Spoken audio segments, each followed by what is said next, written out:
Hello everyone, welcome back to part 2 of our series on modeling a 2 degree of freedom manipulator in MATLAB Simscape.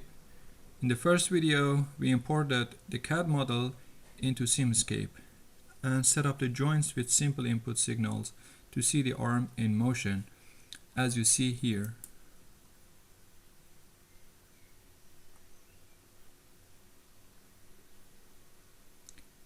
If you haven't seen that video yet, I highly recommend watching it first. The link is in the description below. In this video, we'll take the next step, defining a trajectory for the end-effector and checking whether our manipulator can follow it using forward and inverse kinematics. Let's get started. The trajectory I'm defining for the end-effector is as follows. It starts by moving from this initial point to a target position over 1 second.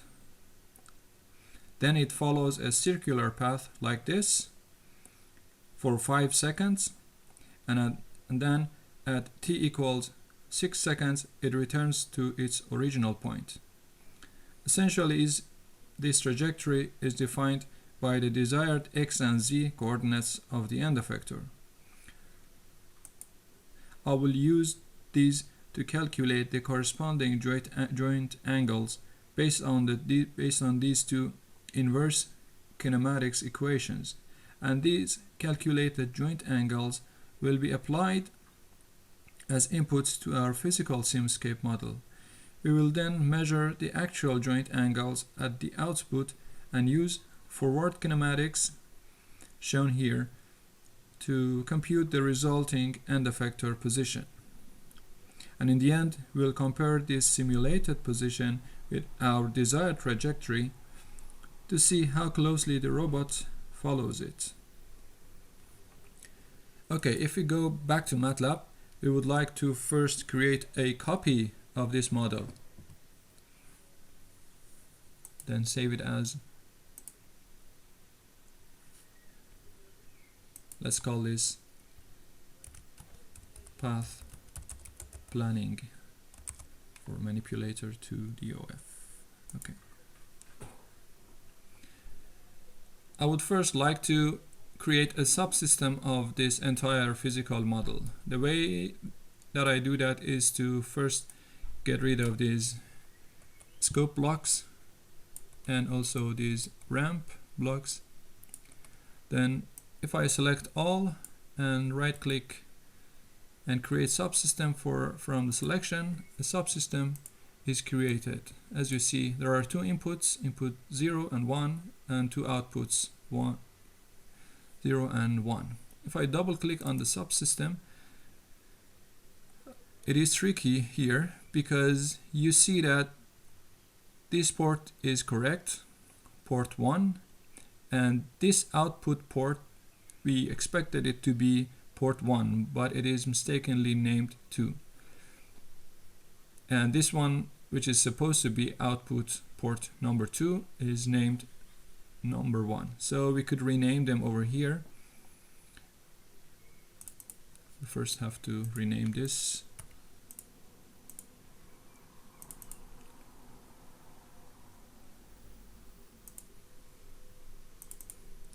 And make this 2 again.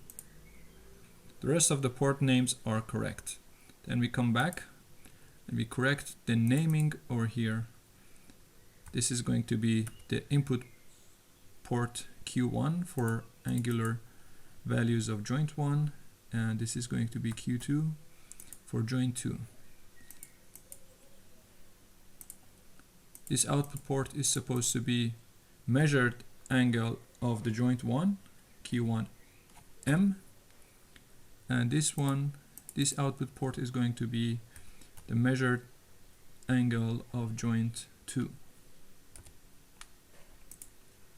Okay, this is our physical model. We could rename this also to physical model or physical system.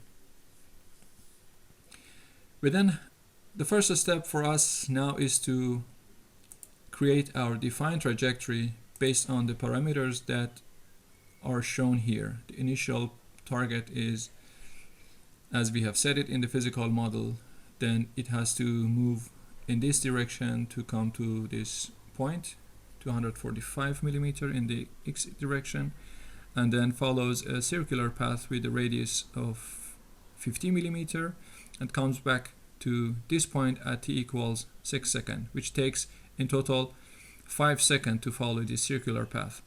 So the angular velocity for our trajectory would be 2 pi over 5 radian per second.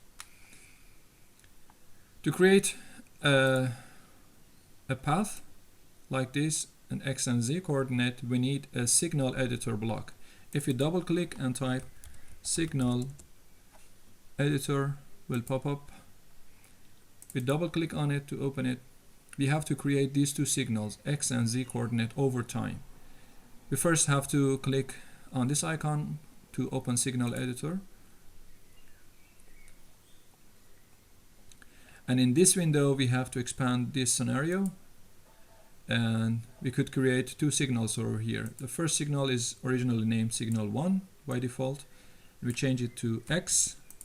We double click on here to make it visible. And now a simple signal is already created for us, but we don't need it. We actually create a new signal using a function over here. So there are different types of examples to show how you could define different types of signals.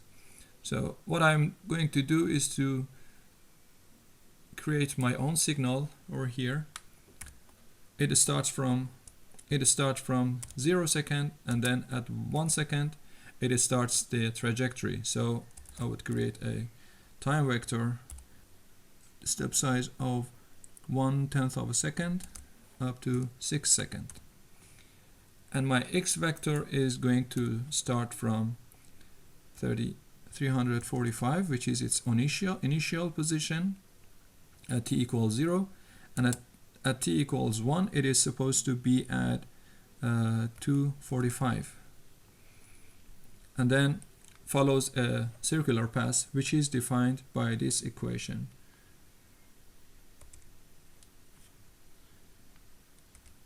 Which is the radius of the circular path times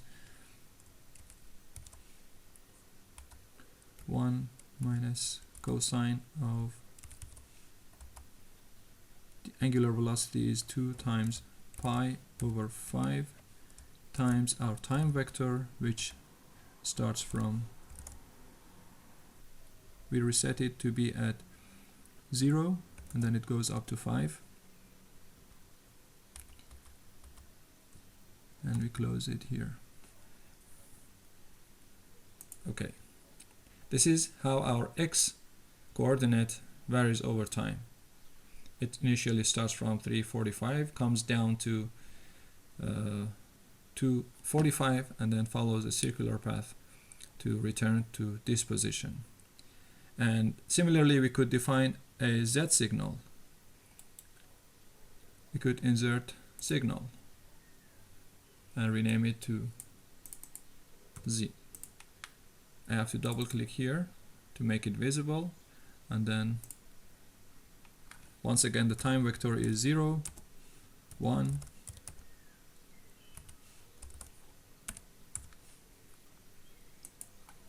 and the position is, the z coordinate is initially 0, and then it follows this path, 50 times sine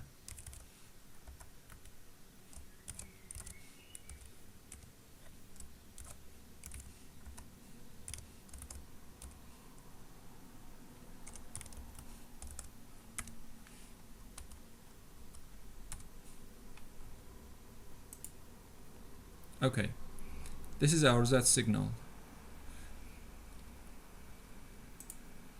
We have to save this signal as a file, as a mat file. For example, we call it circular path.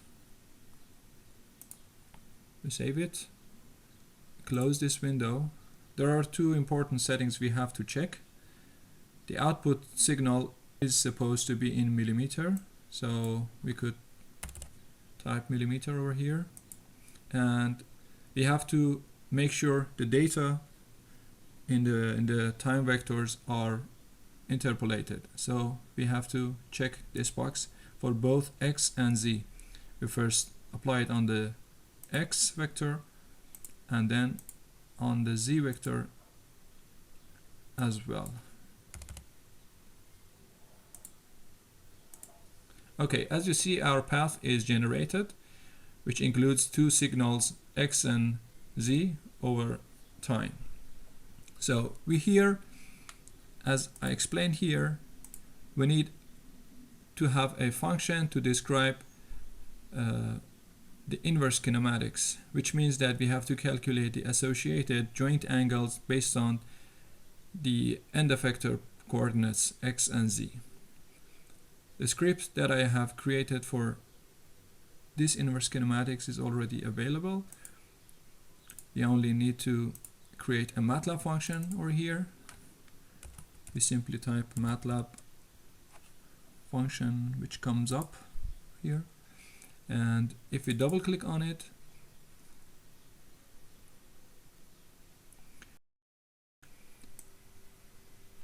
here we could define the function. I have created the script already, which I simply copy and paste it here.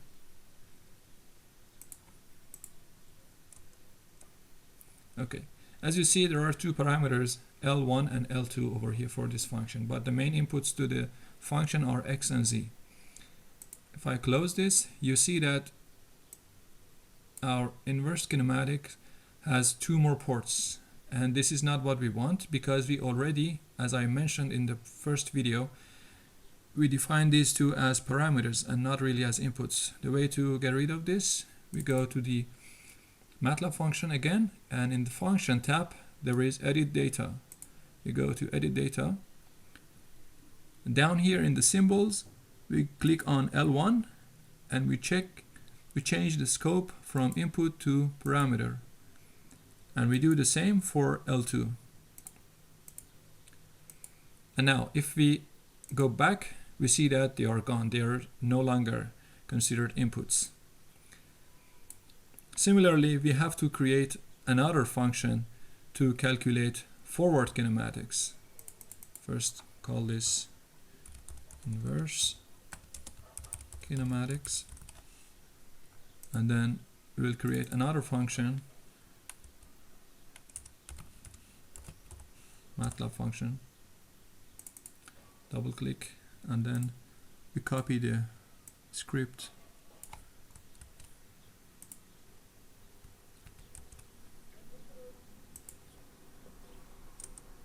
Okay. Once again, we go to edit data,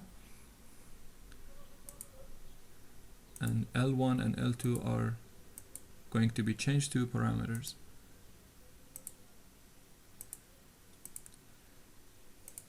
Here we go. Expand this a bit further.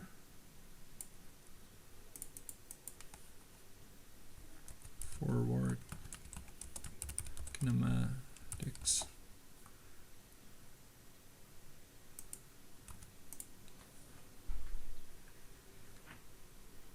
Okay, now we create the connection from the signal editor, which defines our desired trajectory. We create the input to the inverse kinematics, and then the joint angles are input to our physical model, and then the actual joint angles are input into forward kinematics block to calculate the output, or actually the measured coordinates of the end effector. And in the end, we would like to run the model and calculate whether the output signal x and z are the same as x and z of our desired trajectory. So to do so, I create two scope blocks. And in the first scope block, I would like to compare the x-coordinate of our desired trajectory with the output x-coordinate of the end effector. So I will use a mux block as well. And the same goes for the z-coordinate of the input desired trajectory and output end effector coordinate. So this one goes here, and this one comes from the desired trajectory here. And here we also make a connection like this.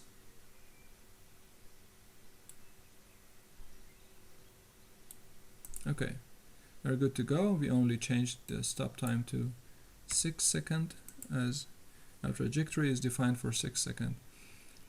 Now we run the model.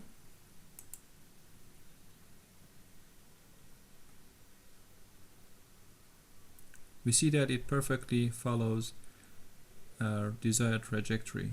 To double check that, we go to the model, double click on the first scope, which compares x-coordinate of the desired trajectory and the end effector x-coordinate. And as you see, both signals are perfectly overlapping each other.